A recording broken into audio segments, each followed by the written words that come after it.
Hello there, Kellan Olson, Arizona Sports Suns reporter here from a Suns loss to the Bucks. That's three straight for Phoenix. This was a tough one because Phoenix played a lot of good basketball within this game, but ultimately what mattered was that rough start they got off to. They were down by 16 at one point in the first half, and then they had a tremendous comeback in the third and fourth quarter. In the third quarter, at the end of it, Devin Booker isolates Jay Crowder. They have a bit of trash talk during that possession, I assume. Booker hits the shot. They have more talk after.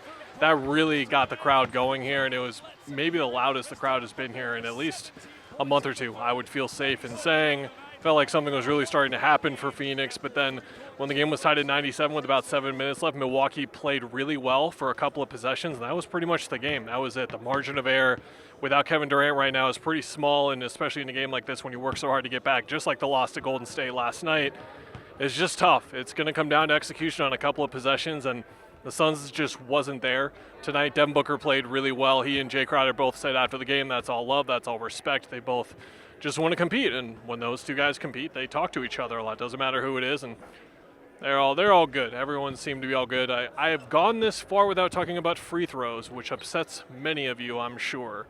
24 free throw attempts for Giannis. That was more than the Suns had as an entire team. Monty Williams brought it up after the fact, called it ridiculous. He credited Giannis for recognizing the way it was the way the game was being called, and he also credited the Bucks for beating the Suns, but at the same time compared it to the 3 free throw attempts that Booker got.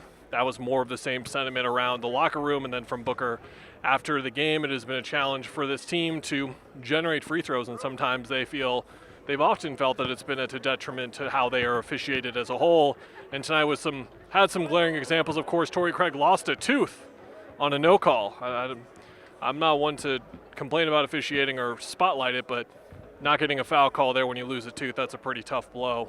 All things considered, Booker had a couple of drives, of course, that were physical, and I think that offensive foul that Holiday drew at the end, I think that was more of a statement from Booker than anything, just showing how physical he wanted to play and was trying to play the legal limit a bit too much. But you kind of get lost in that in games like this where the free throws are all over the place, and just how it went tonight. So 3 straight losses for the Suns, but they've got some winnable games coming up for sure. It starts with Orlando on Thursday. There's going to be a couple of nice get-right opportunities here at home at the end of this home stand, and then they got to get back to it because those standings teams are starting to creep up on where they're at that 4 seed. We'll have more on that later this week.